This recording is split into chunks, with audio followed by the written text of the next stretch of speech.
Dois, três e... No fim de uma semana deste mundo em turbilhão, sentamo-nos à mesa para o dia de reflexão. Sejam bem-vindos a mais um dia de reflexão. Neste momento nunca tinha acontecido um dos painéis desaparecer ainda antes de música de genérico, pois vamos esperar que o João Maria Joné dê à Costa novamente para gravar este episódio. Meu nome é José Paiva, já tenho aqui comigo Já o Zé está Pedro ali, já está Silva. ali. Já está? Eu não estou a ver, mas ele... já está aqui, está, sim senhor, vou aqui agregá-lo. Pronto, está, Vivinho da Silva. Zé Pedro Silva, Maria Escaja e João Maria Joné, que acabou de fazer 500 metros bruços só para fazer este episódio. Como é que estão? O Joné tem ar de quem está muito bem, mas vocês os dois não estão de calções na água, quer dizer, a não ser que tenham tido uma inundação nos vossos aposentos. Espero que não. Eu estou vestida. Eu estou de calções, mas efetivamente não estou na praia. Eu também estou de calções, Nem toda- mas por acaso também estou Nem de toda a calções. gente pode ter a vida de João Maria Joné. Pior sex call de sempre. Eu estou vestida. Exato. Por isso é que eu não trabalho num daqueles call centers de uma linha erótica. Não, o Johnny está a despir a neste camisola. momento temos nudismo. Queria avisar os nossos telespectadores que estão a ouvir, neste caso não podem ver. Não dá para mudares o nosso logotipo, está ali no canto, que é azul para vermelho, para termos uma bolinha vermelha? Não tenho conhecimentos artísticos tão profundos para fazer isto em poucos segundos, mas que não sei se o Joné depois no próximo episódio não nos reserva mais surpresas de nudez, por aí já tenho tempo para me Posso preparar. explicar aos ouvintes que tu deixaste-me estar na praia. É Eu verdade, ia sair da praia e tu disseste, não, volta. mas não disse em que Dá vontade. condições. Não disseste em que condições? Disseste. Eu perguntei se podia estar de tronco nu, tu disseste que eu podia. Pois foi, não me lembrei dessa parte, peço desculpa. Pois. Fui apanhado, fui eu que autorizei a nudez do João Maria Joné. Bem, vamos lá beber um café. José Paiva, desculpa, eu preciso fazer uma pergunta. Diga. Tu estás de calções? Eu estou, não de banho, mas estou de Então calções. estamos todos de calções, só para ter certeza. Estávamos Não todos consigo. alinhados. Sim, fui pôr uns calções porque efetivamente estava sem calções. Não vale a pena entrarmos em pormenores. Vamos então ao nosso café, porque eventualmente teremos pessoas bem conhecidas da nossa praça a vestir calções, mas aos quadradinhos. Donald Trump e Nicola Sturgeon, portanto a ex-primeira-ministra da Escócia, estiveram envolvidos, ou estarão, ou ainda vão estar, em casos criminosos que poderão acabar com a sua detenção e cadeia também. Maria, vou começar pela Maria, porque ela vai ficar muito contente para eu começar por ela, não é? Tanto, tão contente. Ora bem, Diz-me. são casos diferentes porque os dois saíram em liberdade, mas aqui a ex-primeira-ministra aliás, ela saiu sem acusações e diz que está inocente, mas isto tem a ver com o seu partido, portanto, má conduta financeira, e Donald Trump já são muitas acusações, portanto, ele declarou-se inocente. Estavas tu a dizer, depois vais ter que me dizer onde é que viste isso, porque eu confesso que não vi, mas de certeza que é verdade, que ele saiu do tribunal e foi para uma festa, não terá sido uma festa Foi jantar bunga, fora, mas eu já te digo, sim. Mas enfim, há quem diga que isto é mais um número para dar força a Donald Trump. Já a ex-primeira-ministra talvez não fique tão bem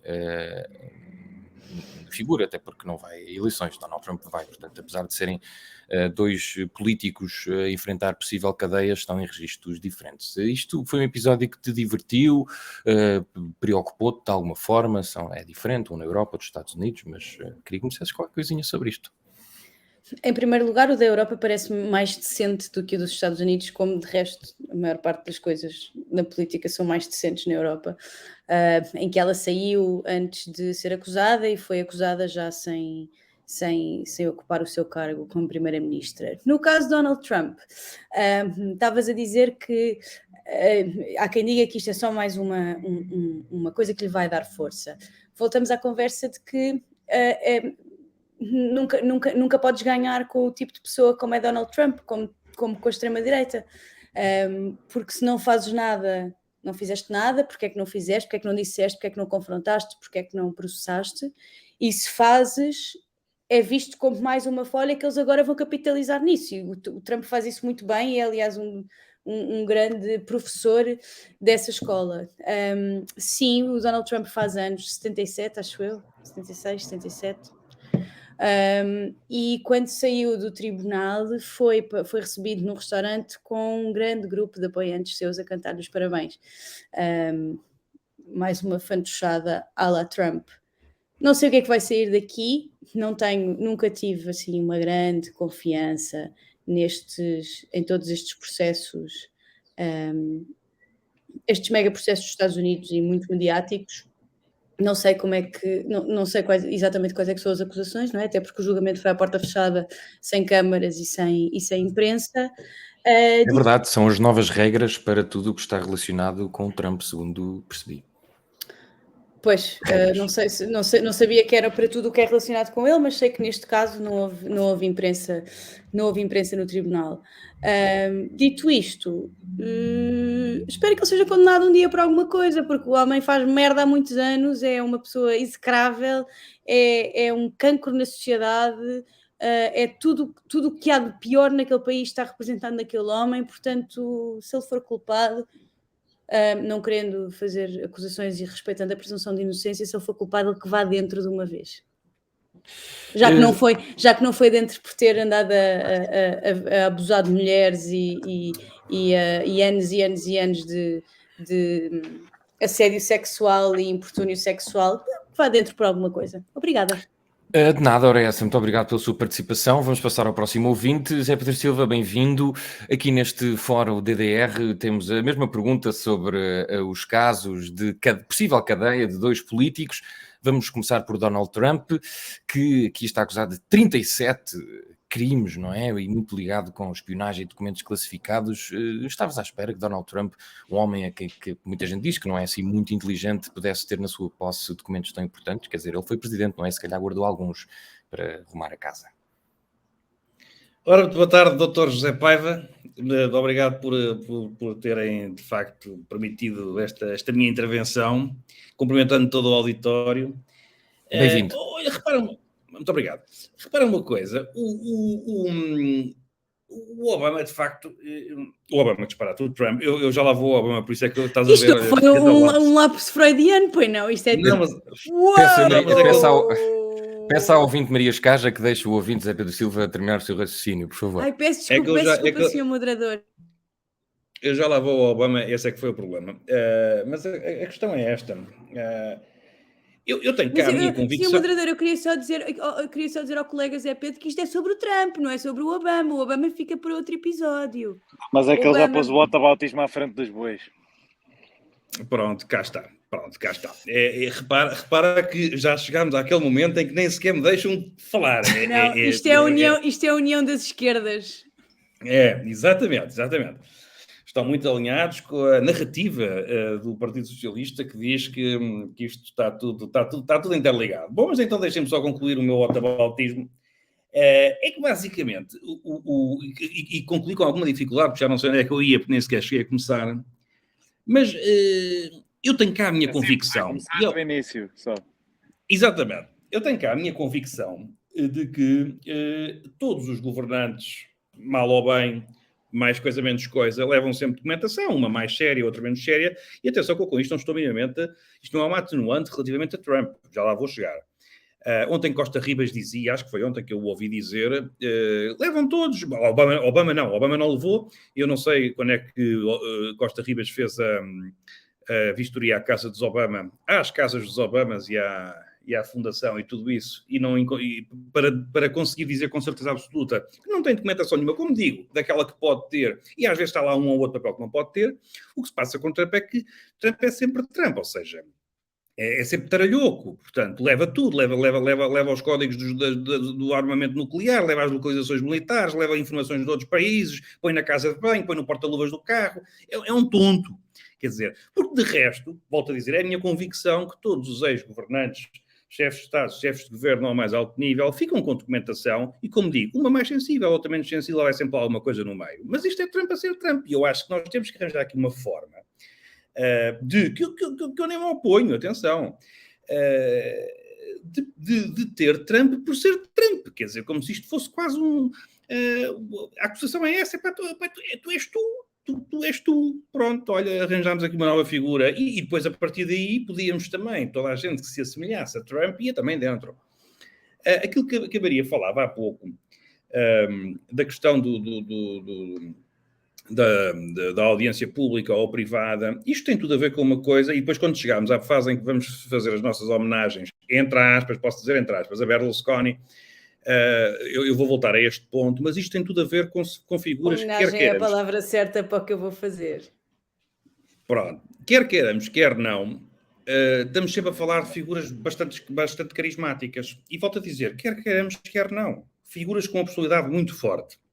E, portanto, reparem, lembram-se porque é que os Estados Unidos, depois de conseguirem capturar Osama Bin Laden, o atiraram para o fundo do mar.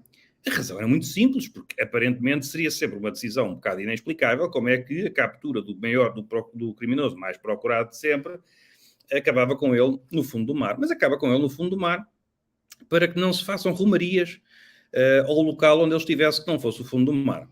E, portanto, o que é que se quer dizer com isto? Quer dizer que se tornam sempre figuras de uma coisa ou de outra. Sorte, algum admirador ainda fazia uma romaria ao fundo do mar e matava os 2 coelhos com uma cajadada só. Exatamente, podiam sempre manter as romarias e isso era também positivo. Mas a verdade é que isto tem esta explicação. Para o bem e para o mal, são figuras que têm uma dimensão que depois se tornam idolatradas. E isso tem consequências nos níveis. E o que se passa um bocado com Trump, se nós conseguíssemos, eu termino com isto, que com certeza me vou entalar com isto, mas pronto.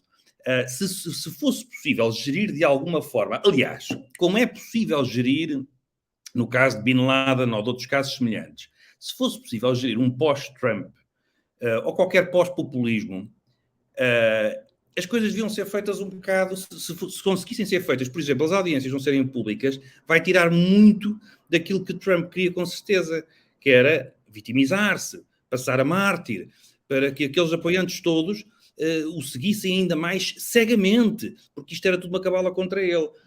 E, portanto, na parte das audiências públicas e privadas, acho que já há um avanço. Quanto ao resto, quanto àquela perseguição permanente que há, porque isto dos populismos, eu em tempos utilizei uma expressão que é para haver um populista, é como no tango, tem que haver 2, não pode ser só um. Um não funciona. Porque há também aqueles que aparentemente não são populistas, mas aproveitam-se do populismo para também eles serem, o que é uma forma de populismo. E, portanto, quanto menos falar de Trump e menos se vir, menos fãs loucos.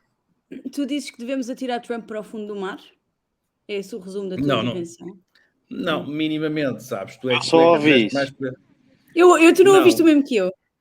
Eu só ouvi isso. Em termos metafóricos. Mas é um termo, bom, isto também, o que é que vocês deram em português? Eu percebi que era uma metáfora.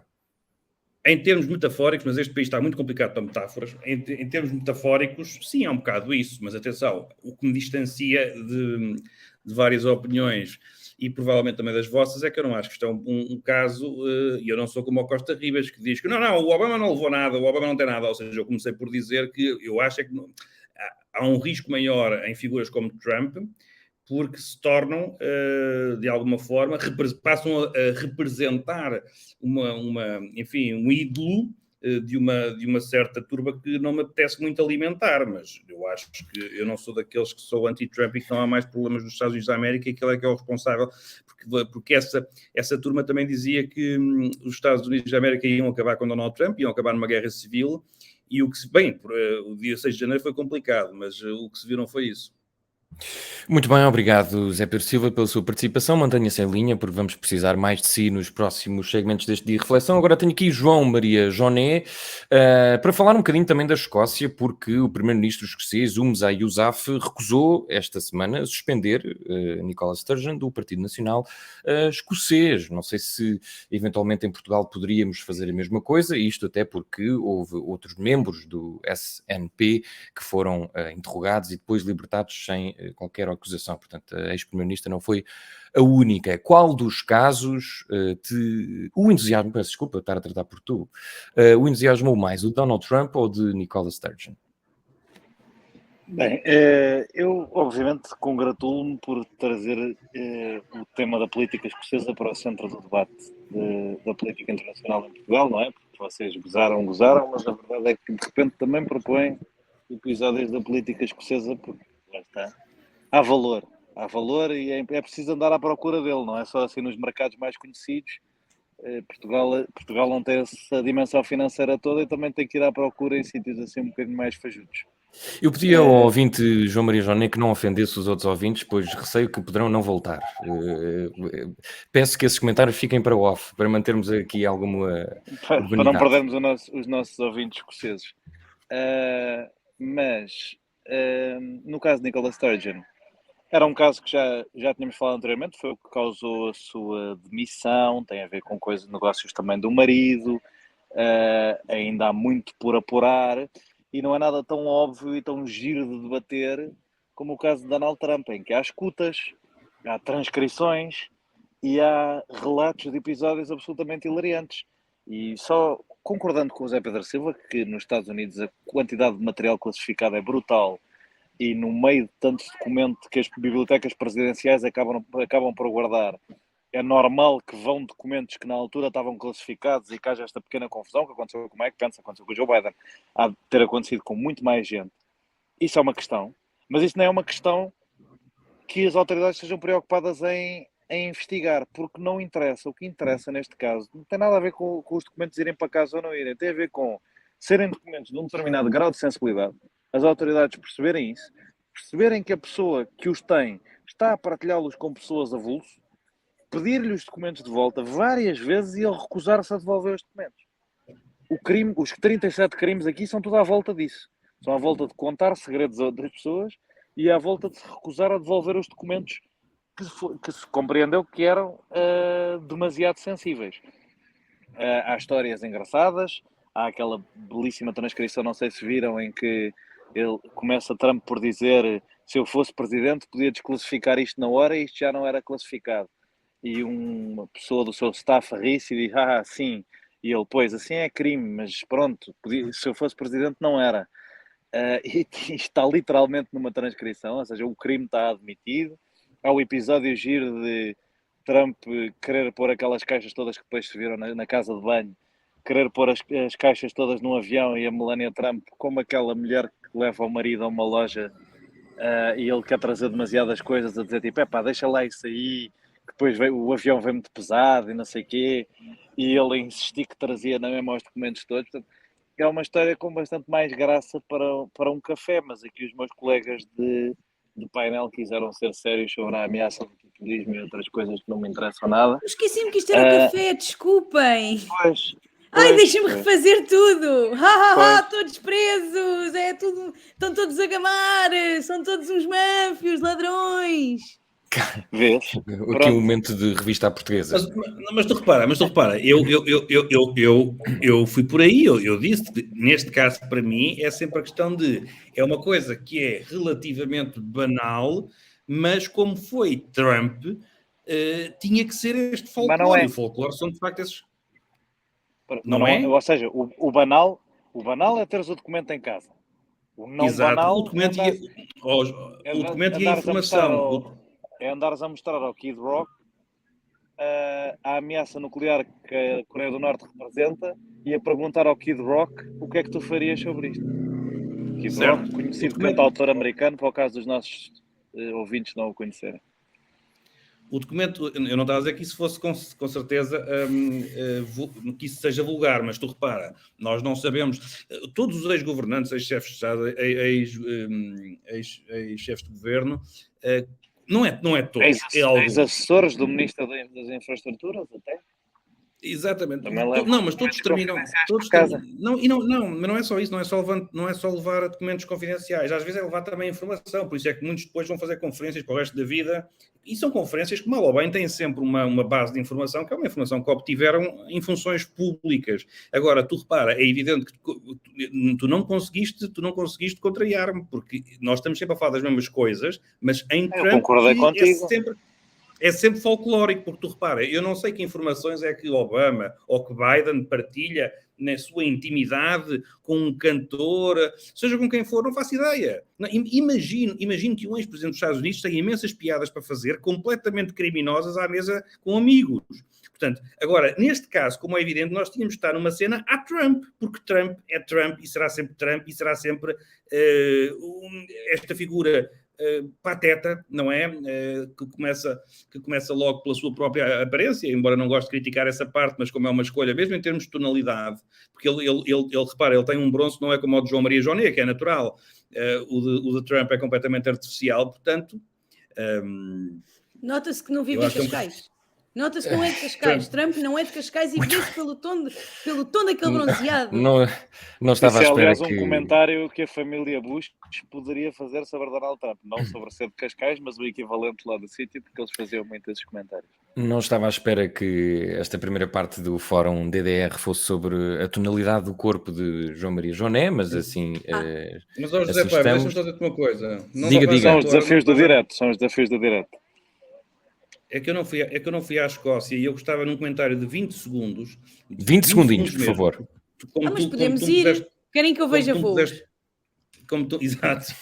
Como tu me puseste logo Trump, eu não fui à Escócia. Só para dizer o seguinte, só para dizer que o que está na base... Olha, agora saiu Maria Escaja. Foi mesmo à Escócia. Foi para a Escócia. Foi para a Escócia. Inacreditável. Já voltou, pronto. Isto para quem está a ouvir em streaming vai ser uma grande confusão, é melhor verem o YouTube. Continua, vamos não perder o barco.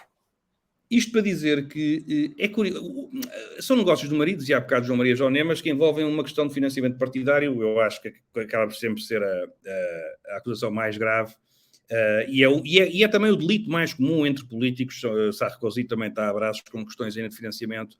E eu queria deixar só esta nota muito rápida, que é, felizmente, e atenção que eu não estou a ser nada irónico, cuidado, felizmente em Portugal nós não temos um único caso de ilegalidades ao nível do financiamento partidário, e eu quero congratular-me por isso, porque se não temos, é porque seguramente nunca ocorreu, e portanto tecnicamente a operação Tutti Frutti é sobre isso, por acaso. Mas não há nada ainda, eu fui claro. Tudo da operação Tutti Frutti é sobre isso, tecnicamente. Mas e da operação Marquês também. Da operação Marquês também, só que como não há nada, não há nada.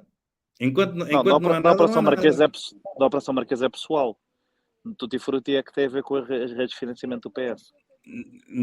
Certo, mas numa parte da Operação Marquês são os financiamentos do Banco Espírito Santo ao Partido Socialista também lá está isso. Eventualmente a ex-primeira-ministra escocesa pode acabar indiciada pela Operação Tutti Frutti, já que não há aqui suspeitos ou condenados. Olha, estás a ver?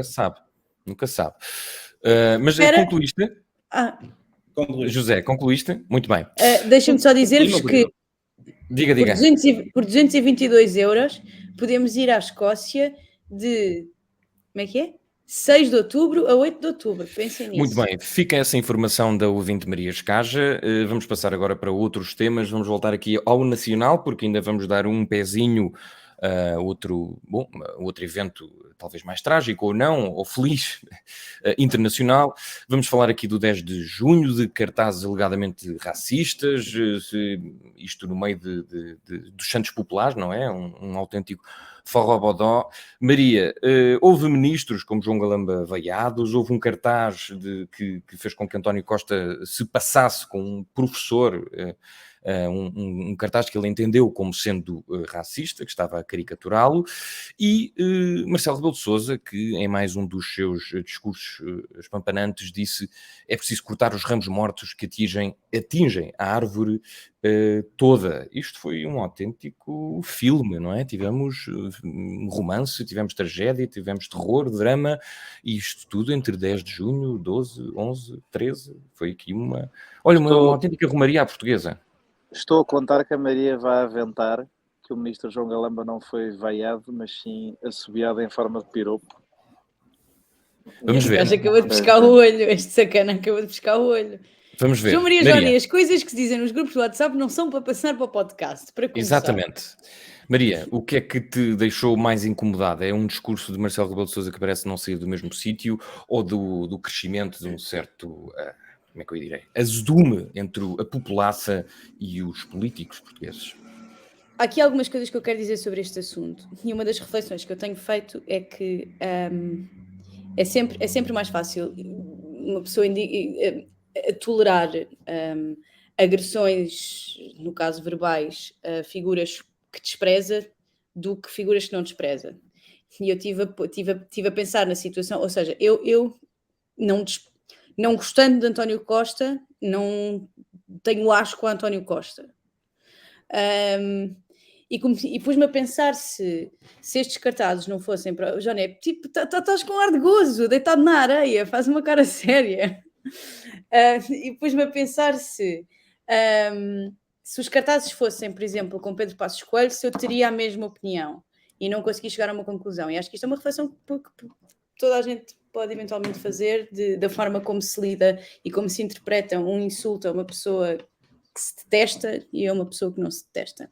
Dito isto, achei as imagens dos cartazes bastante agressivas, contudo, uma das premissas da manifestação, ou uma das possíveis premissas da manifestação, é a contestação e, por vezes, com imagens ou frases que não são simpáticas, e isso vê-se em muitas manifestações, de um lado ao outro, e é uma constante. Há muitos anos, sim. E, portanto, quero deixar essa nota. Dito isto, repito que achei aquela imagem bastante agressiva. Acho que se o visado interpretou e sentiu racismo na imagem, provavelmente haveria. Não nos cabe a nós, pessoas não visadas, dizer se sente ou não um cariz racista, se a imagem tem ou não um cariz racista.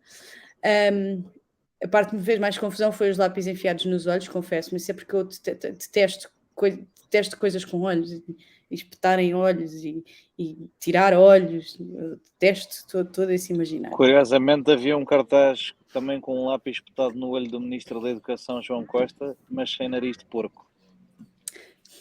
Pronto, isso também é curioso. Mas, portanto, não queres avançar e dizer se achas o cartaz racista ou não? Não queres entrar nessa... Eu acho que se António Costa achou o cartaz racista, é António Costa que é o visado. E se foi isso que ele sentiu, quem sou eu para dizer que não é? Não estou a dizer que é nem que não é. Não me cabe a mim. Cabe à pessoa visada no cartaz. E se ele assim o entendeu, acho que não há com cada uma. Vamos, Maria. Espera, ainda não acabei. Pronto. Não, é que eu também não estou. Há com cada uma, dizeste ao fundo. Não estou a perceber com cada uma. Mas então estás a dizer que uma pessoa alvo de um possível cartaz racista é a única que pode opinar sobre esse cartaz racista? Não é isso que eu estou a dizer. O que eu estou a dizer é que, mais que as opiniões que as outras pessoas podem ter, acho que é o visado que acho que se o visado sente... Vamos usar esta palavra, se a vítima sente que foi vítima de racismo, eu não sou ninguém para dizer que não foi. Eu, por acaso, até acho que foi. Mas isso é a minha opinião. Isso é uma coisa do arco da velha. Isso é uma coisa do arco da velha. Isso é uma coisa que se começou aqui agora a dizer na sociedade portuguesa nos últimos dias e horas. E eu acho que é um completo absurdo. Dias e horas? Absurdo. Sim. Tens esta minha opinião sobre vários outros temas no podcast. Mas tu repara, isso é um completo absurdo e isso viola qualquer tipo de princípios de direito mais básico, dizer que essa é a própria pessoa ou não. Ou seja, repara, quase que vamos ter que encontrar juízes para casos de racismo, só que isso, que tenham passado pelo mesmo ou que saibam o que é para poder avaliar. Por amor de Deus, nós estamos a falar de coisas que têm que ser, por via da força do direito e do Estado de Direito, completamente objetivas. Não é subjetivas. Então desculpa, é que eu não sou advogada, se calhar eu não devia falar sobre este assunto, não é? Não, mas deixa-me só dizer isto. O homem branco cis mais privilegiado do mundo, nós temos que exigir que ele tenha a noção, porque senão eu acabo já por tirar a responsabilidade sobre qualquer pessoa sobre atos racistas ou xenófobos ou homofóbicos. É um privilegiado, ele não sabia. Ele não sabe não sabe distinguir o bem do mal. Se ele é um privilegiado, eu sei que não disseste, mas isto está profundamente errado em termos de avaliação. Aliás, eu não disse nada disso. Simples. Portanto, é muito simples. Nós temos que ter a capacidade. Não é António Costa que tem que saber. O António Costa sabe o que é que acha do cartaz. E eu sei o que é que eu acho do cartaz. Eu não tenho que dizer que a minha opinião não conta nada porque eu sou um privilegiado e ele é que já foi racializado. Isto é um absurdo. Quem disse isto, na minha opinião, estamos a falar, como é evidente, estamos a defender as nossas opiniões. É um completo absurdo e é não ter a noção mais básica do que é um Estado de Direito e que as pessoas têm que ter toda a noção. Maria, então se não disseste isso, explica melhor então, para ficar esclarecido. O que eu estava a dizer é que quem desvaloriza o cartaz e diz que não é racista, quem do seu ponto do privilégio, como diz Zé Pedro Silva, diz que o cartaz não é racista, está a ignorar completamente a experiência da pessoa que foi visada no cartaz. Eu acho que o cartaz foi racista. Eu acho o cartaz de muito mau gosto, honestamente. Mas isso é a minha opinião. Maria, Mas Maria, diz-me só tanto- uma coisa. Diz-me só uma coisa. Se António Costa considerar uma caneca branca racista, nós todos temos. O país tem que declarar as canecas brancas racistas. Porque António Costa disse que era. Se tu pensares assim, vê-se o absurdo do argumento. Não pode ser Sim, assim. Zé Pedro, Não vamos pode. só Não, reduzir tudo ao básico e ao burro. E o critério tem que ser objetivo. Nós temos que ter a Se o noção, critério apesar fosse de... absurdo, seria absurdo. Eu concordo. Exato. Então vamos lá depende- recapitular. Já volto ao Zé Pedro Silva. Eu ainda não acabei. Joné- Eu quero, desculpa lá, eu quero acabar, se faz favor, que fui Pois, interrompida. também já te fiz a pergunta 2 vezes. Tens que E eu responder. gostava de conseguir responder a ela. Então vá. Repito, acho que achei o cartaz de muito mau gosto, acho que o cartaz foi racista, acho que se António Costa sentiu que o cartaz foi racista, não é uma data de homens brancos e mulheres brancas que vêm dizer não, isto não é racismo, isto é só uma caricatura, não sei o quê. Acho que é. E mais, e quero acrescentar que o que aconteceu ali não representa os professores, não representa a luta dos professores e não representa a classe que está em luta e em protesto por melhores condições e mais dignidade na sua carreira. Muito bem, Joné, Maria considera, segundo o que António Costa disse, o cartaz racista. Tu pendes para que lado? E se achas também que o que muita gente disse, de facto houve muitos sindicatos a distanciar-se deste cartaz, este cartaz, quer dizer, é de um senhor que já faz cartazes há muito tempo, estes cartazes são conhecidos, também já houve outros cartazes visando políticos de direita, por exemplo, Passos Coelho, acho que em 2012, quando foi a uma faculdade qualquer, um encontro com o JSD, houve ali um cartaz com um coelho dentro de uma gaiola. Bom, este tipo de cartaz Houve mais um radical... coelho enforcado uma vez. Enforcado, exatamente, é isso, é enforcado, exatamente. Portanto, é um estilo mais radical que existe tanto na sátira como em protestos políticos, é mais do que conhecido, quer gostemos ou não, só estou a dizer uma coisa histórica. Para que lado é que pendes? Bem, falando de história, a associação de minorias étnicas a animais, muito mais animais com um estigma de impureza ou de serem animais conspurcados, como é o caso dos porcos, tem um histórico bastante grande. Portanto, eu acho que a minha reação imediata passou por duas coisas, que foi, António Costa é uma pessoa pouco dada a valores e que vive na expediência política mais básica e que muitas vezes se aproveita de coisas, de lutas que não faz todos os dias para ganho político imediato. Já o fez com uma série de assuntos, já o fez até com os professores, para ganhar as europeias de 2019, já o fez com a questão do racismo com a Assunção Cristas uma vez, quando a Assunção Cristas lhe disse uma coisa qualquer absolutamente normal sobre segurança, acho eu, e ele disse, está a dizer isso só por causa do tom da minha pele, que foi das coisas mais despropositadas que eu já ouvi de um primeiro-ministro no Parlamento, e já ouvi um a dizer que a chamar coisas à tia do Francisco Louçã. Portanto, a minha reação inicial foi que ele podia estar a exagerar um bocadinho, tendo este contraponto, que aqui concordo com a Maria também, que é, no geral, normalmente uma pessoa racializada tem uma sensibilidade diferente, e uma pessoa que sofre racismo constantemente, que convenhamos, é o caso, é uma pessoa que chamam constantemente uma série de nomes associados à minoria indiana em Portugal, portanto é uma pessoa que sofre racismo constantemente, percebo que tenha alguma sensibilidade e que se chateie. E esta é a coisa textbook básica de estigmatização de minorias, é compará-las com porcos, com burros, é normal. E, portanto, acho que, no mínimo, quem fez o primeiro-ministro, no mínimo, tem um bocadinho de razão, e, no mínimo, quem fez os cartazes, achei eu, no momento, teve falta de sensibilidade, porque, para já, havendo uns iguais do João Costa sem nariz de porco, dá uma ideia um bocadinho errada. E depois, mesmo que não houvesse, o primeiro-ministro pertence de facto a uma minoria étnica, podia ter tido esse cuidadinho de perceber o precedente histórico de que a associação com o porco não era a melhor ideia do mundo. Mas estarmos a pedir, deixa-me só acrescentar isto, estarmos a pedir que movimentos mais radicais, ou pessoas mais radicais, aqui a palavra radical podes trocar por outra, que sejam mais sensíveis, não é um contrassenso? Não é, ou seja, não é um contrassenso. O contrassenso seria os radicais não o serem. Agora, eu dizer acalmem-se radicais, acho perfeitamente normal. E, de facto,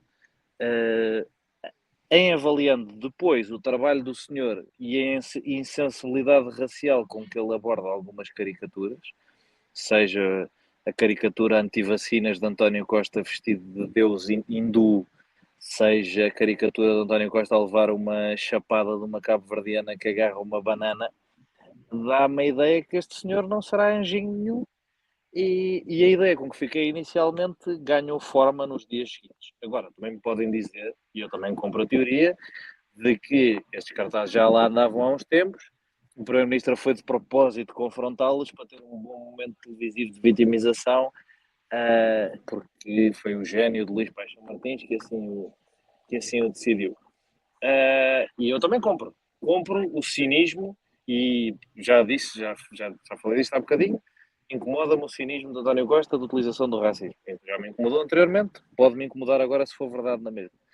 Agora, estou com a Maria nisto, não faz sentido uma pessoa também estar a dizer, não é nada. É um bocado.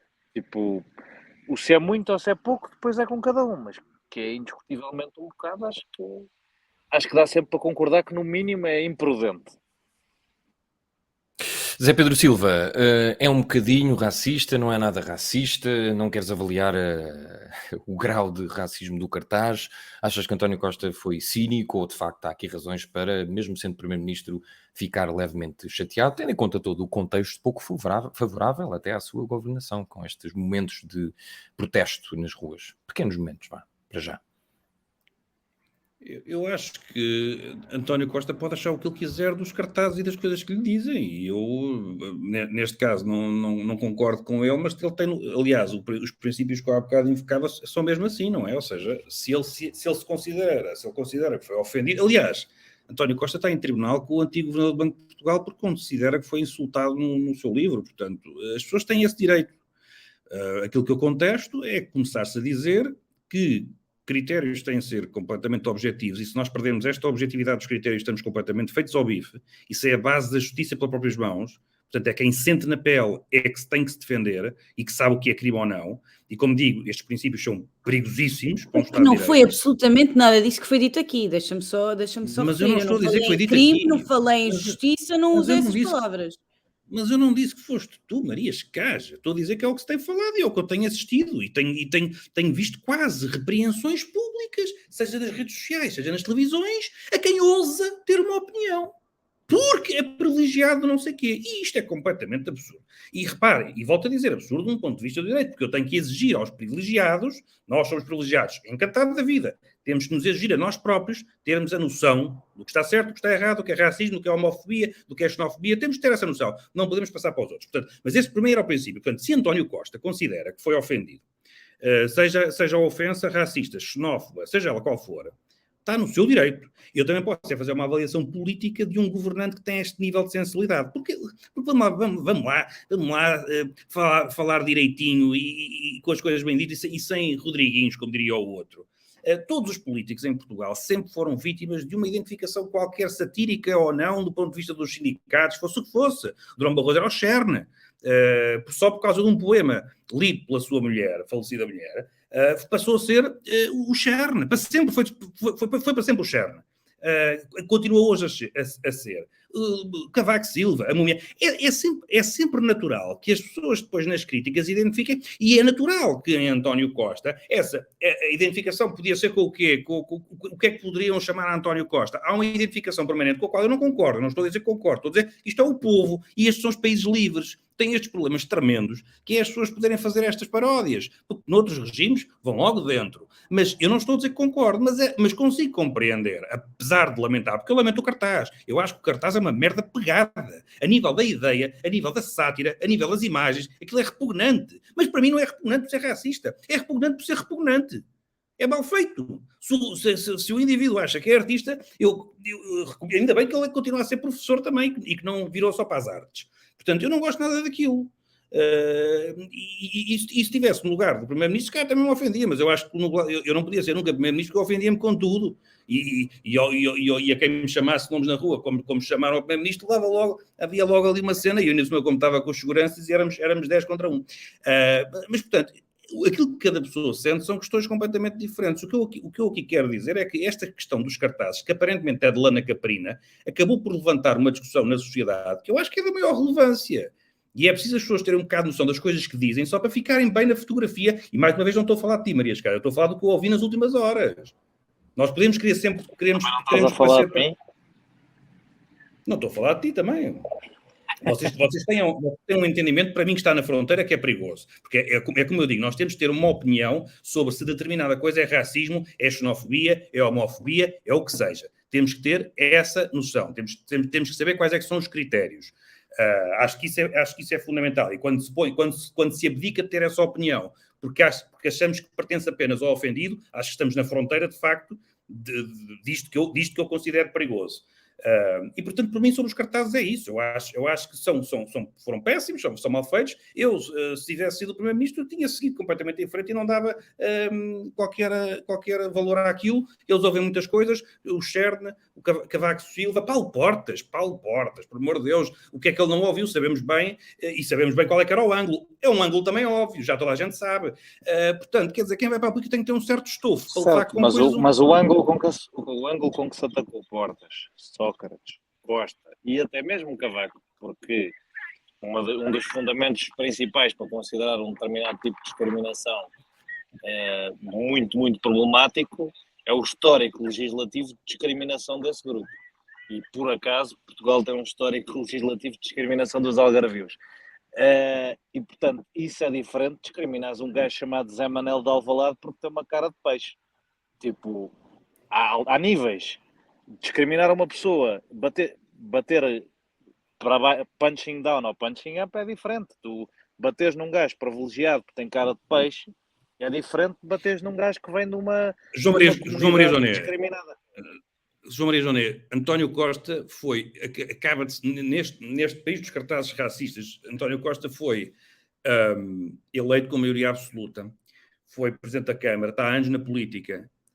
António Costa pode ouvir coisas da rua muito desagradáveis porque o povo é lixado, mas António Costa não é, nem pouco mais ou menos, vítima de racismo, e António Costa é um privilegiado. Isso é. Foi tudo o que quis na vida política portuguesa, o que significa que há uma maioria vítima de racismo. Sim, como vítima de imenso racismo à direita, tal como Paulo Portas foi vítima da homofobia. Pronto, exatamente, mas o que nunca ninguém questionou foi, no caso de outros políticos que eram vítimas de outros ataques, nunca ninguém questionou que para já que era uma avaliação que só os próprios poderiam fazer, que é uma coisa que, como digo, não faz qualquer sentido. E depois nunca se questionou que não fosse apenas o povo, não é? O povo que repara uma coisa, que desde a Revolução, e aliás a Revolução foi um escape... No caso do Portas tiveste o manifesto anti-Portas, que foi uma coisa gravíssima, nunca ninguém questionou nada. A questão talvez diferente do Paulo Portas para o António Costa é que o António Costa é politicamente um antirracista e o Paulo Portas sempre foi politicamente anti-LGBT. O que dificulta o gajo defender-se nesse terreno. Não. A ti não te pode dificultar, sabes porquê? A ti não te pode dificultar por uma razão muito simples. Porque a mim não dificulta, a ele próprio ou seja, dificulta. Mas não devia, porque aí estás a fazer um juízo sobre o caráter da pessoa. Paulo Portas, ou seja quem for, Paulo Portas ou António Costa, podem defender politicamente aquilo que quiserem. Eu não tenho que ir avaliar se aquilo que eles defendem, na vida deles fazem assim ao assado. Porque, repara, esse é um princípio errado também. Eu não tenho que avaliar o que é que eles fazem ou o que é que eles defendem. Se um determinado líder... Estás a fazer confusão entre duas coisas. Eu estou-te a dizer que um político que tem políticas de governo antirracistas pode, com total tranquilidade, fazer uma acusação de racismo a outra pessoa com uma total tranquilidade que um político homofóbico vítima de homofobia não pode. É diferente. Está bem, mas aí estás tu a colocar uma questão que em Portugal não se coloca, porque nós não temos políticas racistas em Portugal. Ainda há muito a fazer na questão da equidade, mas não estamos a falar de um país que tem leis que sejam consideradas racistas. Mas o André Ventura, por exemplo, se queixar de racismo quando for ter com os amigos suecos de extrema-direita dele, se cai um bocado em saco roto, sem fazer nenhum Jogo de Essa questão palavras pela brincadeira da homofobia. Sim, mas isso aí é questão da André Ventura, pronto, não é para aqui chamado, pelo menos hoje, mas é daquelas coisas. Deixem-me só terminar, eu acho que os cartazes estão resolvidos, eu acho só porque tinha muito rapidamente aqui uma questão sobre as vaias, mas eu verdadeiramente acho que nós estamos de acordo quanto à repugnância, já não estaremos de acordo, é com uma discussão que eu acho que se vai continuar a fazer na sociedade e eu acho que tem um interesse, apesar de ser preocupante que se tenha. E nós agora poderíamos continuar, se calhar no próximo episódio temos que continuar, porque eu acho que a discussão é interessante. Muito rapidamente só sobre as vaias. Eu gostava só de saber, e mais uma vez estamos a falar daquilo que é uma manifestação popular, neste caso, como não era organizada, digo eu que não era organizada, mas eu genuinamente gostava de saber de onde é que vinha a vaia. Neste sentido, nós já assistimos a muitas vaias em Portugal, pelo menos no período democrático, porque antes disso havia logo a polícia para dar com os bastões. Uma vez que se pode vaiar um governante, assistimos a várias, mas têm sempre qualquer motivo. Ou seja, lá está, ou são os professores contra o Ministério da Educação, ou é alguém relacionado com a saúde contra o Ministro da Saúde, ou é alguém, enfim, contra o Primeiro-Ministro, ou é cometido um crime, seja o que for. Neste caso, aquilo parecia-me uma claque do Presidente da República, porque não há nenhuma, a menos que o povo se tenha começado a manifestar por comissões de inquérito, isso é um bocadinho, de facto, enfim, pouco crível, mas ou o povo se começou a manifestar pelas respostas que são dadas em comissões de inquérito, ou então há ali uma coisa que é levemente organizada. E eu acho que é mau, porque volto a dizer, se fossem ainda as pessoas do Barroso, de Boticas, por causa do, não sei se é de Boticas, já não interessa, se fossem ainda as pessoas por causa da mina do lítio, eu percebia. O ex-secretário de Estado da Energia voltou a ser vaiado pelo povo, que vai ter as suas terras todas escavacadas com... Isso já aconteceu, inclusivamente, não este caso, mas eu lembro-me que isso já aconteceu. Exatamente, já aconteceu. E é uma vaia que as pessoas percebem, o povo está-se a manifestar contra. Agora ali, foi por causa do que viram na televisão? Claramente é por causa do que viram na televisão e claramente é por causa da opinião de Marcelo. E isso ficou assim um bocado esquisito no dia 10 de junho. E o Presidente devia ter feito, na minha opinião, o Presidente da República, para se distanciar imediatamente disso, devia ter feito no discurso, não era depois nas palhaçadas da rua, era no discurso, devia ter feito uma menção, porque se o Ministro não se demitiu e se ele não demitiu o Governo continua em funções e o Ministro continua em funções. E, portanto, se o Ministro da República, em que ele é Presidente, foi vaiado ali, ele devia ter feito uma menção. E a menção que o Presidente fez foi justamente a oposta. Foi vir falar no ramo e na árvore. E eu acho que Marcelo neste momento, está-se a tornar a figura de instabilidade política, porque já toda a gente percebeu que este assunto tem que andar para a frente, e Marcelo continua ali a escarafunchar. Portanto, acho que neste momento teve muito mal Marcelo. Muito bem, vamos avançar para o último tema, damos outra vez um salto lá fora, porque Berlusconi morreu esta semana, o magnata da comunicação social, 3 vezes primeiro-ministro, fundou o partido Força Itália, esteve várias vezes envolvido em escândalos sexuais e fiscais, aliás em 2014, se não estou em erro, foi até expulso do Senado. Zé, tu perdeste a oportunidade de dizer 3 vezes primeiro-ministro, 5 vezes campeão da Europa. Foi 5 vezes, olha, nem sabia. Não sabia que o AC Milan tinha sido tantas vezes campeão da Europa. Foi 7, 5 com ele. 5 com ele. Parabéns, quer dizer, agora já não posso dar os parabéns. Dou à família. E também conhecido pelas festas Bunga Bunga.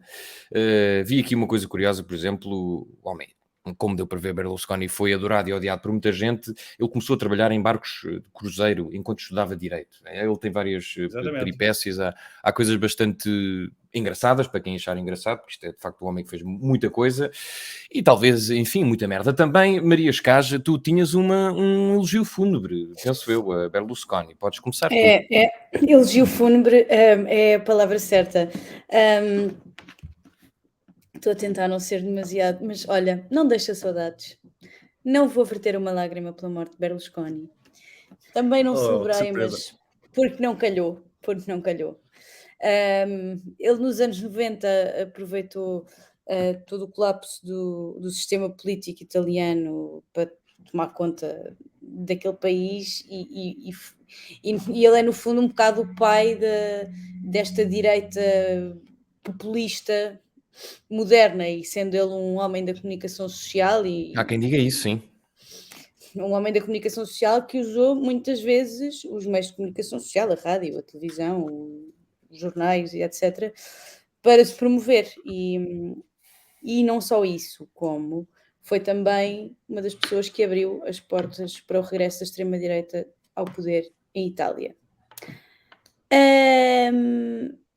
Repito que não me deixa saudades, não só por tudo isto, mas por além de tudo ele ser um misógino, corrupto e racista, que sendo bastante neoliberal, era obviamente tolerado por, como todos os neoliberais que são um asco, acabam por ser tolerados porque os interesses económicos se sobrepõem sempre.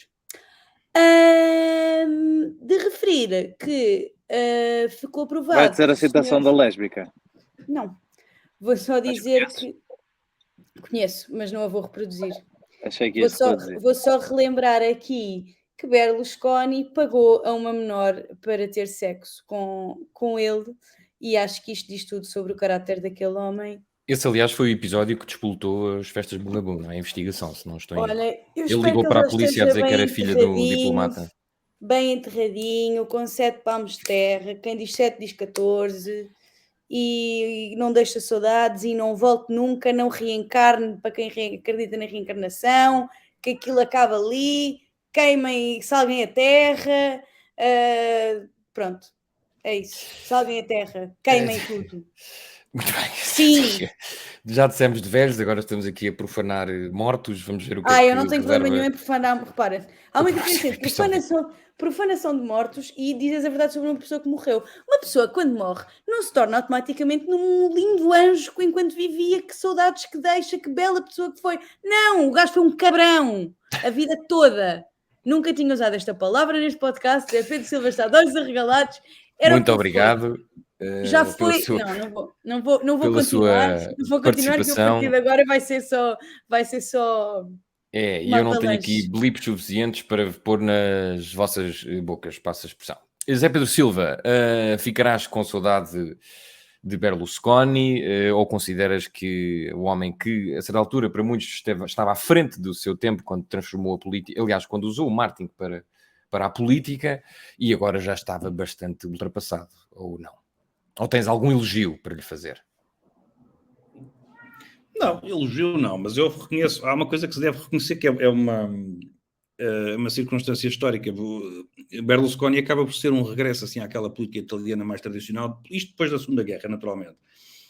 Porque é o primeiro primeiro-ministro que tem, que é uma figura carismática, que é uma figura com uma identidade muito forte, porque até então a Itália esteve um bocadinho afastada desses líderes, que era um hábito, uma tradição que tinha. Portanto, é Berlusconi conquista o que conquista e um carinho popular que permitiu fazer um pouco o que quis. Paulo do Moro e o Bettino Craxi têm carisma. Mas não é essa a questão.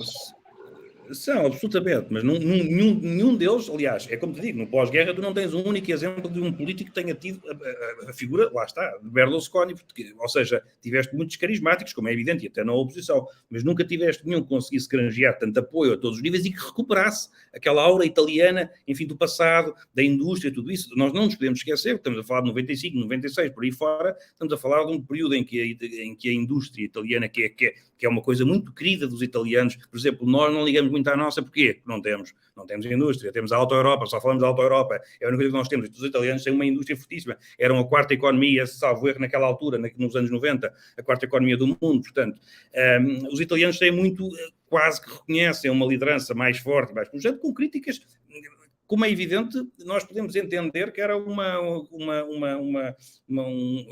liderança mais à direita, mais neoliberal, fosse o que fosse. A verdade é que os italianos, eu estou a ver completamente de fora, sem ter qualquer opinião sobre isso. Porque eu acho que é isso que devemos fazer um bocado. Ou seja, por exemplo, quando a Maria Escaja diz o que diz Berlusconi, nós temos que ver quando são líderes carismáticos, quando são figuras que se tornam históricas no seu país. Eu vou dar um exemplo. Nós temos pessoas a comprar, enquanto falamos, estão pessoas a comprar num quiosque qualquer, numa qualquer cidade, uma t-shirt ou uma boina de Che Guevara.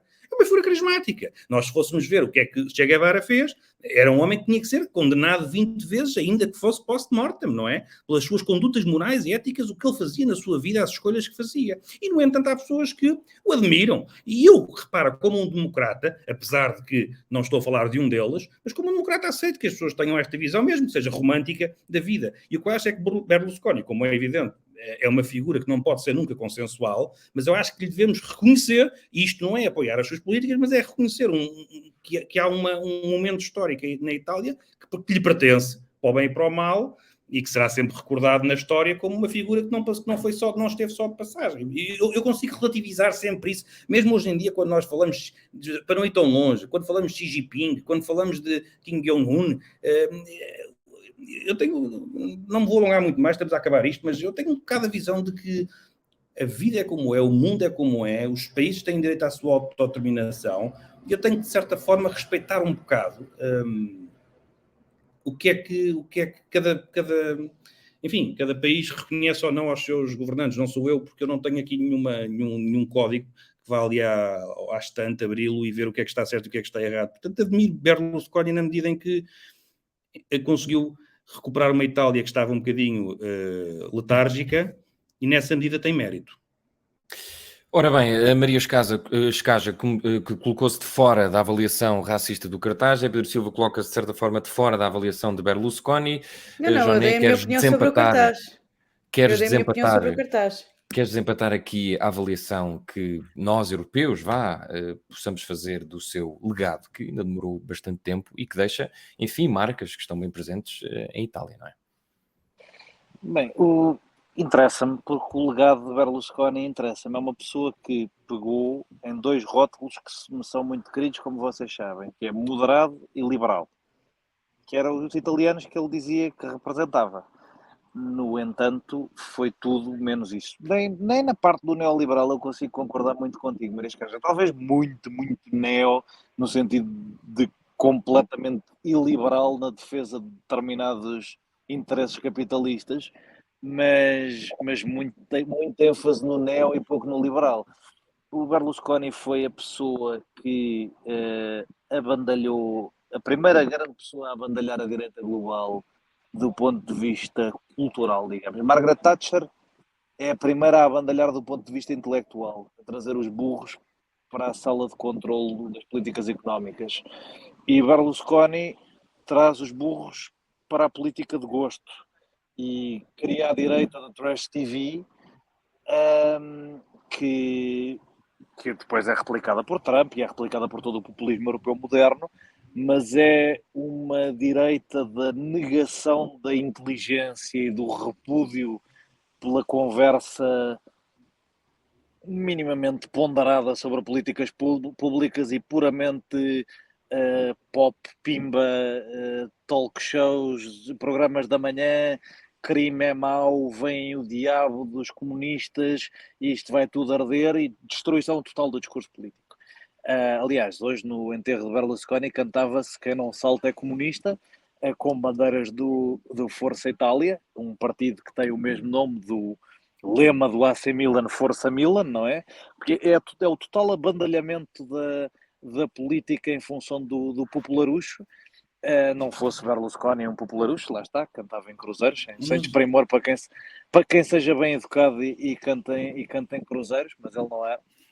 As considerações pessoais, subscrevas da Maria, era uma pessoa intragável, engraçadíssimo, mas intragável, como o Trump. Eu também acho imensa graça ao Trump, mas é preocupante como é que ninguém o prende. Para o Berlusconi era um bocadinho a mesma conversa, conseguiu esfrangalhar a Itália uma série de vezes, comprometer uma entrada boa no euro, marcou os últimos 30 anos de política italiana, que são 30 anos em que a Itália conseguiu passar de ser uma das economias liderantes da Europa para o país mais estagnado da Europa, e maioritariamente por culpa dele, por políticas económicas erráticas, por promoção da instabilidade política por diversão. Fê-lo quando mandou abaixo o governo de Mário Monti, que era um governo que estava a conseguir fazer a recuperação da crise financeira de 2011 por ego, porque ia preso e tinha que fazer qualquer coisa rolar. Mandou abaixo o governo de Mário Draghi ainda há poucos meses, por ego também, porque achou que precisava de governar uma última vez, nem que fosse um bocadinho. E com isto, Itália perdeu 30 anos de desenvolvimento, de indústria, de finança. Conseguiu dividir o país como não estava dividido há muitos anos, porque era um chauvinista do Norte e nunca o escondeu. Aliás, trouxe para a sua coligação os chauvinistas do Norte da Lega Norte, foi ele quem os normalizou, lhes deu cargos do governo, depois lhes cedeu províncias e finalmente lhes cedeu a liderança do bloco que eles chamam de centro-direita, muito comicamente. Foi ele também que incluiu os neofascistas do MSI na sua coligação eleitoral, que depois se transformaram na Aliança Nacional, a quem ele deu uma série de ministérios importantíssimos e que depois se transformou nos atuais Fratelli d'Italia, portanto um partido neofascista que ainda usa os símbolos de Mussolini no seu logotipo. Portanto, sim, uma pessoa horrível, absolutamente nefasta para o processo de construção europeu, destruidor de qualquer esperança que a economia italiana tivesse, destruidor da coesão nacional de Itália, um promotor algo idiota de Vladimir Putin, também em tempo de guerra da Ucrânia. Não, é importante não esquecer que foi o líder ocidental que mais deu a mão a Vladimir Putin no período da Guerra da Geórgia. E Putin chamou-lhe amigo, não é? Amigo ou irmão, foi assim uma coisa. Eram amicíssimos, espero que ardam os dois no inferno. Farinha do mesmo saco. E portanto, sim, uma pessoa horrível a todos os níveis que morreu tarde. E pronto, e é isso. Nota para o fim da sua carreira política, extraordinário. Com a sua namorada, também do norte de Itália, como todas as pessoas com quem ele falava, eleita num círculo do sul da Sicília para o Parlamento, nunca lá foi, ganha 15 mil euros por mês, não põe lá os pés, mas é deputada do partido dele.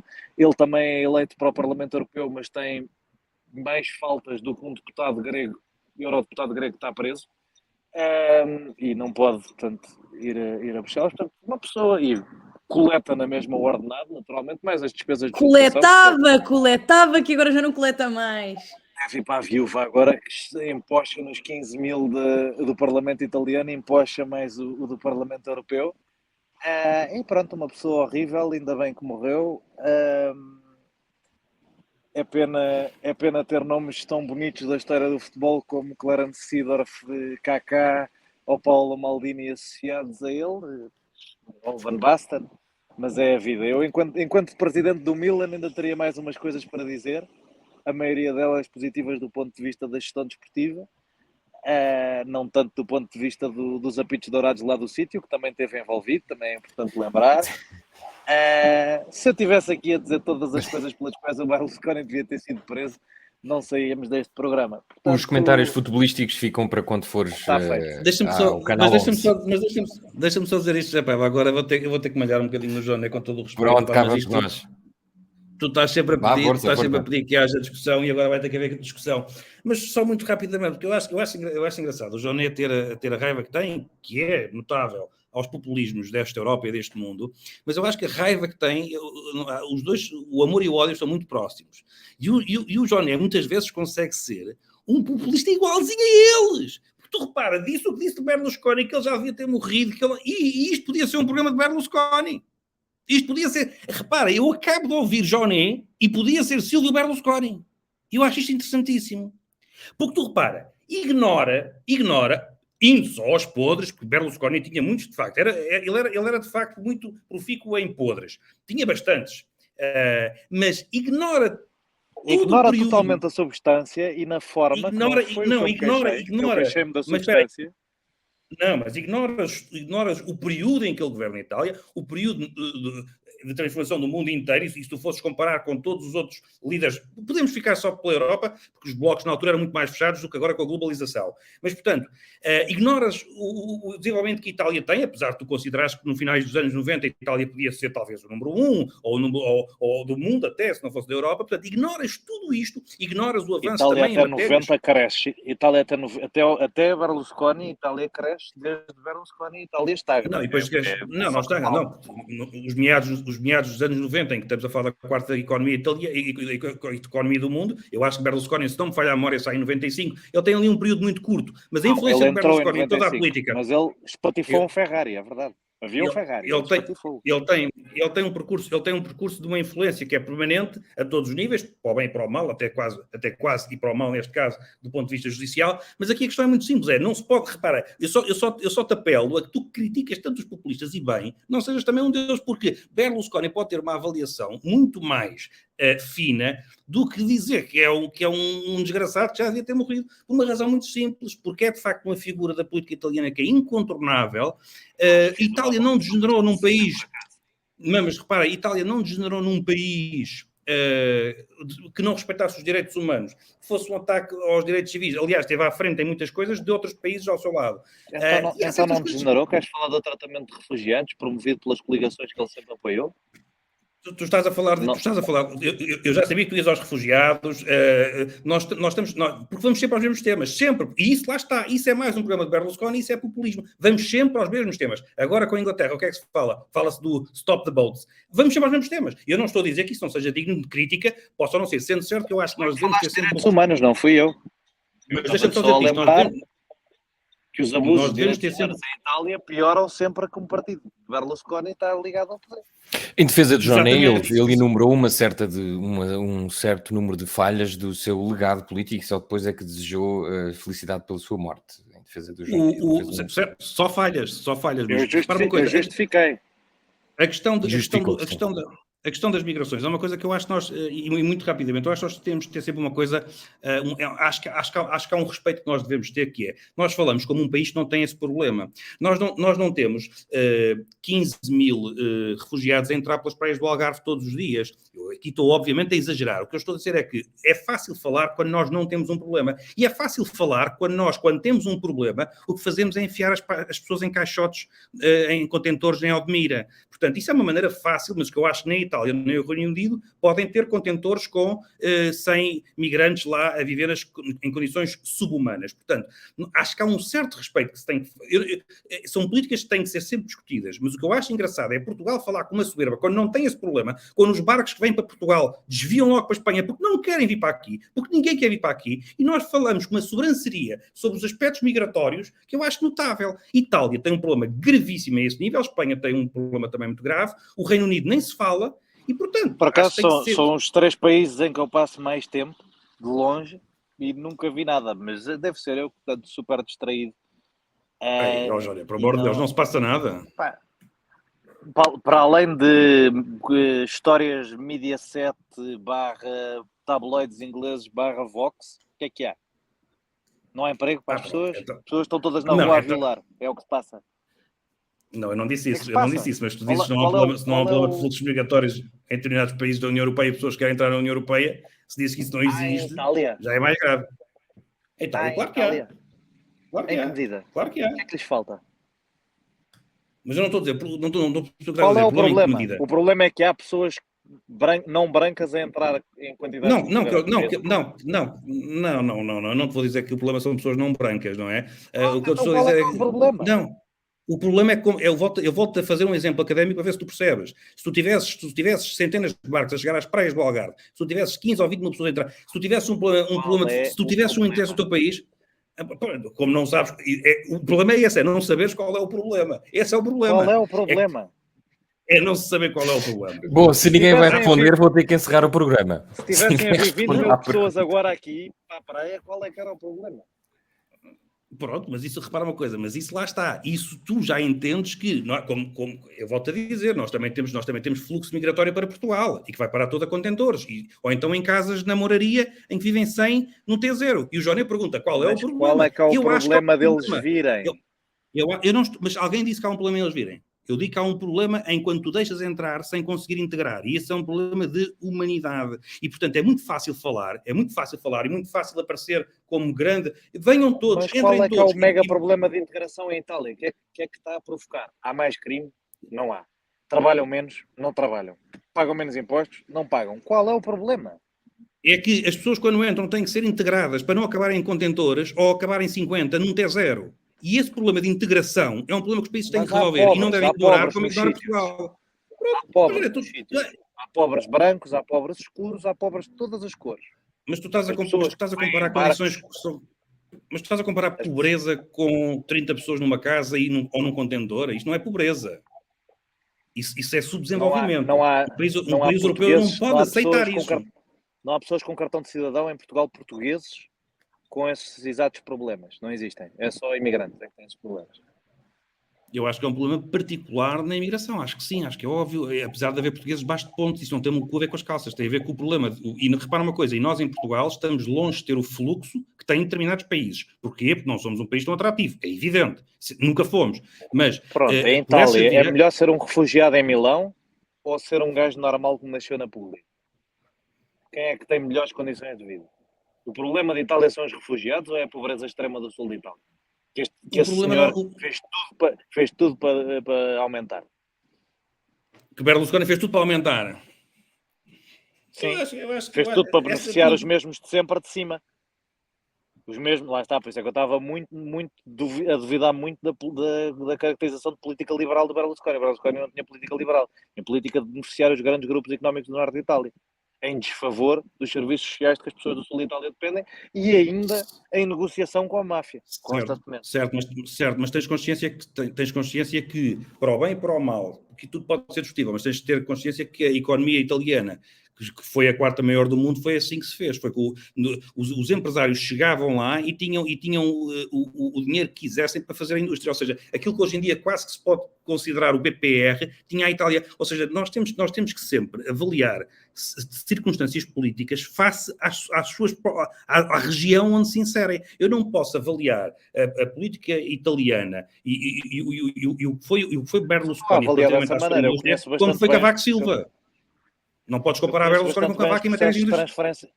Eu conheço bastante bem os processos de transferência de riqueza que aconteceram do sul para o norte e a maneira como se mitificou o norte industrial. Portanto, eu, por acaso, Itália é daqueles países, há uns que eu, tipo, se estivéssemos a falar do Nepal, certo. Eu tinha alguma dificuldade em falar de nesse contexto. Nesse contexto, é a história de Itália. Aliás, e para fechar... Mas tu tens uma divisão que acontece quase geográfica também ao nível de Portugal, porque também tens a indústria praticamente toda a que existe no norte e tu no sul não tens praticamente indústria nenhuma. É o sul que é todo agricultura e não há praticamente indústria e a indústria está toda no norte. Portanto, são questões geográficas. A única coisa que eu te quero chamar a atenção é que a avaliação deve ser sempre feita, sobretudo no lugar de Berlusconi. Mas se existisse um primeiro-ministro a ganhar votos a dizer que as pessoas do sul são todas umas preguiçosas e que não merecem apoios sociais, apesar de todas as explicações históricas que nós temos para o sul ter menos indústria do que o norte, nós se calhar tínhamos um problema com esse primeiro-ministro, ou não? Era uma pessoa que dificultava a unidade nacional, ou não? Tínhamos, mas tens de ver absolutamente, mas tens que me dizer em que contexto é que a Itália não viveu sempre nessa fricção, porque pela sua própria distribuição geográfica, ou seja, é uma questão mais... Amigos, é uma questão vamos, política da unificação. Joné, se quiseres responder a essa última pergunta, não podemos ficar aqui para sempre, o nosso tempo está a acabar, portanto dou-te a última palavra. A última palavra é só para dizer isto, não? Itália não tem um gap de desenvolvimento entre norte e sul natural que tenha a ver com a sua geografia. A Itália tem um gap político que tem a ver com o processo de unificação e o país que foi conquistador e o país que foi conquistado. Mas, aliás, há um livro e um filme giro sobre isso, chama-se Leopardo. Muito bem, vamos andar... Desculpa lá, mas vou ter que dizer só mais uma coisa. É que tudo isso é verdade, mas como é que tu separas a questão geográfica quando basta vermos a questão da proximidade relativamente às indústrias do centro da Europa? Como é que... Repara, porque eu não nego o que tu dizes da parte histórica e da questão política. Agora, separar-se a questão do poder da indústria no norte da Itália, bastante ver a questão geográfica da ligação com o centro da Europa... Como é que tu ignoras isso? Como é que tu dizes isso vale zero? Isso não aconteceu, é só uma questão puramente política. Foi um assalto. Como é que tu querias que fosse... Tu querias que fosse a sola da bota a parte mais industrializada da Itália? Pá, isso não podia ser possível. Mas era. Foi um assalto. Era quando havia os interesses estavam por via marítima. Isso também fomos nós um grande império, que aliás tu condenas. Houve um assalto. Muito bem, houve um assalto e aqui também não vamos ter tempo para praticar mais assaltos, mas ainda vamos a um último round neste dia de reflexão. Vamos mandar as pessoas para um sítio. Vai, mas é pró. Ora bem, eu esta semana vou mandar as pessoas... aqui há tempos acho que falámos nas alterações de política da Netflix e eu até... defendi aqui ou noutros fóruns que, enfim, as pessoas que estão assim tão chateadas com a Netflix podem sempre deixar de subscrever. Eu não deixei, mas eu acho que foi hoje, saiu a notícia que a HBO vai aumentar os preços e, neste caso, países como Bulgária, Espanha e Portugal vai aumentar, se não me engano, 2 euros. E para não entrarmos aqui num ramo-ramo ou num ressabiamento que não tem grande justificação, a HBO diz, a plataforma, que precisa de mais dinheiro para produzir mais conteúdo, que é um bocadinho contrassenso, tendo em conta que está a cancelar tudo e mais alguma coisa. Eu vou dar sugestão, portanto, se as pessoas quiserem largar a HBO, podem subscrever 2 aplicações. A Filmin, que tem, olha, em primeiro lugar, tem muito conteúdo português de ótima qualidade, não é só a RTP Play, e também a Mubi, que é uma plataforma inglesa, também com forte presença em Espanha, se não me engano, e que nós também podemos subscrever cá. Eu, por exemplo, eu não sei se essa promoção ainda existe, mas paguei 1 euro por 4 meses, claro que aquilo depois aumenta, mas enfim, são 2 plataformas com muito cinema e séries independentes, que não vão para as grandes plataformas, e pode ser assim uma boa sugestão, isto até porque Netflix, HBO, Amazon Prime muitas vezes partilham o mesmo conteúdo quando os catálogos são de países como Portugal, portanto às vezes até é uma repetição ter 2 plataformas diferentes que partilham muitas vezes o mesmo conteúdo. Por isso, Filmin e Mubi, talvez dar um bocadinho de descanso à HBO, que agora vai deixar de ser HBO, vai só passar a ser Max. Acho que aquilo está um bocadinho complicado e, portanto, daqui a uns tempos não sei se as plataformas não vão transformar-se em outra coisa qualquer. Vêm aí tempos assim um bocadinho interessantes e maus, não sei para quem, se para o espectador ou se para o produtor. Zé Pedro Silva, vais mandar as pessoas onde? Muito rapidamente. Game Changers na Netflix, eu não sei se vocês já viram, mas só deve ver quem quiser tornar-se vegan, quem nunca mais quiser ver carne à frente, porque o filme insere-se naquela propaganda, e propaganda aqui não digo no mau sentido, mas para o vegan, e resulta muito bem, está muito bem feito, eu tenho que reconhecer, e eu para estar a dizer isto é porque, enfim, é porque influencia mesmo. Depois, ontem completaram-se... Não, ontem Maria Helena Vieira da Silva fazia, não a ministra, não é, mas a pintora, fazia 115 anos, faria 115 anos, e houve uma festa muito engraçada no Jardim das Amoreiras, e eu lembrei-me com isso de enviar não à festa, porque já foi ontem, e eu não quero ser como o Paulo Portas, que recomenda coisas que já passaram, mas já a Fundação Arpado Zé Vieira da Silva, que tem a Casa Atelier, que tem um museu, que tem lá a coleção, que fica ali no Jardim das Amoreiras, e que é muito interessante. Sobretudo agora por causa deste aniversário, há ainda mais coisas para ver. E por fim, estreia amanhã, penso eu, não, dia 16, depois da manhã, na Amazon Prime, o Grand Tour. Eu sou completamente fã daqueles 3, de Jeremy Clarkson, Richard Hammond e James May, e tem um Grand Tour para estrear no leste da Europa, e é já depois da manhã na Amazon Prime, e está feito. Muito bem, Maria Escaja, vais mandar as pessoas onde? Uma nota antes sobre a HBO. Vou aconselhar todas as pessoas que têm aquele suposto 3,99€ para sempre, da malta que subscreveu a HBO na altura ainda HBO Portugal.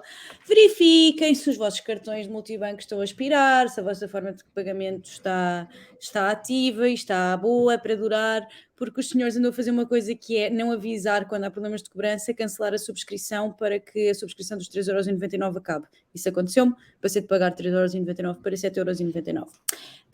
Continuando. Isso terá a ver com o facto de, eu posso estar enganado no que estou a dizer, mas tanto HBO e Netflix não têm, portanto, os escritórios cá e passa-se tudo em Espanha. E, portanto, não, mas já me aconteceu, já houve altura. Não estou a dizer que eles fazem isto, coitadinhos, não? Houve uma data de gente no Twitter a queixar-se o mesmo. Eu antes, quando havia algum problema com a minha forma, ou com o meu PayPal, eu fiquei sem PayPal e era o que estava associado à HBO e eles cancelaram e não disseram nada, e quando eu renovei, já não renovei pelo mesmo valor. Portanto, tomem atenção a isso.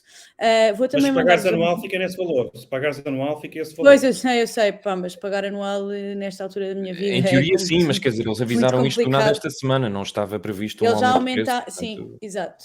Pronto. Além do aumento de preços, eles estão a tentar, claramente, pareceu-me... Não, atenção, não tenho provas provadas, mas pareceu-me que eles estão a tentar acabar com as subscrições mais baratas. Além de que a subscrição dos 3,99€, afinal não é 3,99€ para sempre, é um desconto de 33% para sempre, portanto mesmo esses valores vão aumentar agora. Portanto, eles são os grandes mentirosos, é essa a parte importante. Vou mandar às pessoas uma coisa que eu agora no fim do podcast distraí-me, porque eu isto é horrível, vou mandar as pessoas ao Twitter, efetivamente. Eu fiz um pedido, pedi a mulheres que quisessem para me dizerem a primeira vez que foram importunadas sexualmente na sua vida, e eu agora distraí-me um bocadinho porque estava a passar os olhos e é aterrador o que ali está. São mais de 100 mulheres a contarem a primeira vez que foram perseguidas, que foram sexualizadas ou que tiveram que ver homens a masturbar-se, a olhar para elas, e vale a pena ler e vale a pena as pessoas pensarem como educar as filhas raparigas para que não tenham a mesma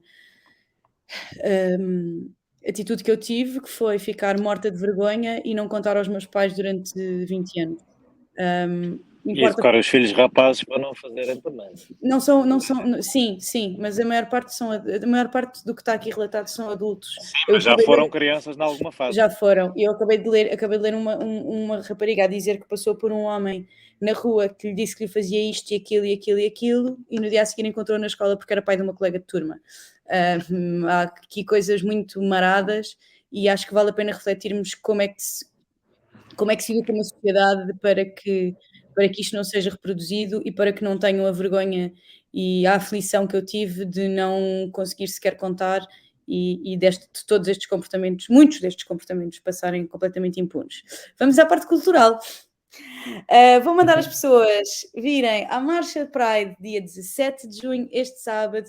O ponto de encontro, não li, mas imagino que seja a Praça do Príncipe Real, onde é sempre, e venham, que é sempre bonito, é uma festa bonita, tem muitas cores, tem muitas pessoas felizes por estarem na rua e poderem ser quem são, e é sempre um momento muito bonito e, portanto, convido-vos a todos. Dito Muito isto, não acabei, faltam 2 recomendações.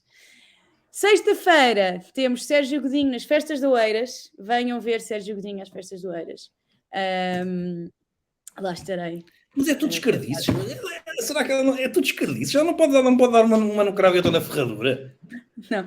E falta-me só, agora para não me chamarem centralista, dia 17, no sábado, Lena D'Água estará em Barcelos e é sempre um concerto incrível. Isso não é uma escardice. Exatamente. E fez o hino do CDS, portanto, deste uma no cravo e outra na ferradura. Não, isso foi a Dina. Helena D'Água, uma grande defensora da vida animal. Uma grande defensora dos animais.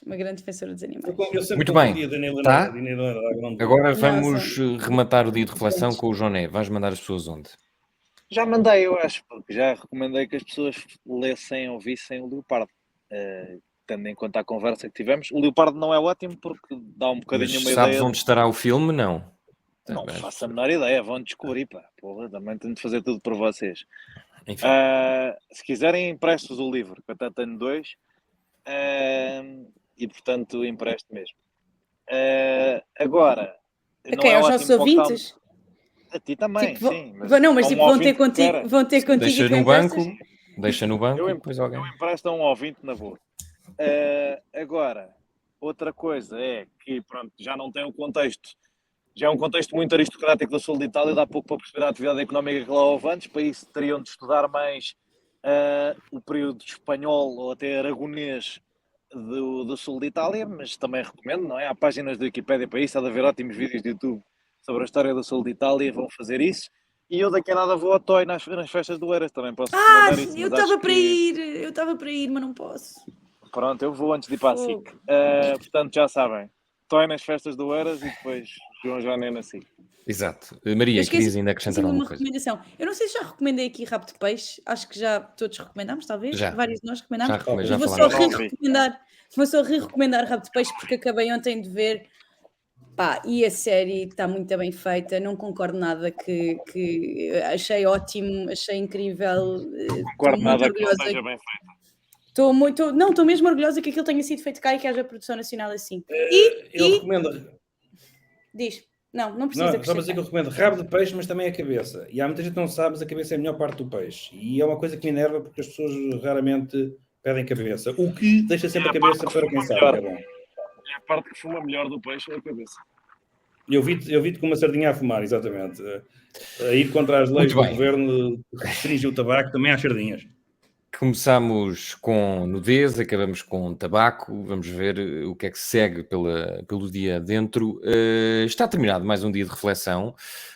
Beijinhos e abraços. Ouçam-nos em todas as plataformas. Encontrem o Joné na praia ou em Oeiras. O Zé Pedro Silva e a Maria não sei para onde andarão. E para eu trabalhar. esqueci-me de recomendar o o Festival Fest em Espinho, onde eu estarei para a semana. Vai acontecer de 19 a 26, eu só lá vou 3 dias e, portanto, também se quiserem eu pago uma cerveja ou paguem-me a mim, que eu também sou jornalista. Que eu não vou a Espinho, não sabes? Não faço ideia. Vá, Terra acaba natal de isto, Luís então, por amor de Deus, eu Montenegro. tenho que ir embora. O quê? É a terra natal de Luís Montenegro. Pronto, eu não vou lá para falar com os familiares dele, mas se ele aparecer lá também dou-lhe uma cabeçada. Não sei, vá cá estarei. Tchau. Vá, Acaba-me isto. adeus. 1, 2, 3 e no fim de uma semana neste mundo em turbilhão, sentamo-nos à mesa para o dia de reflexão.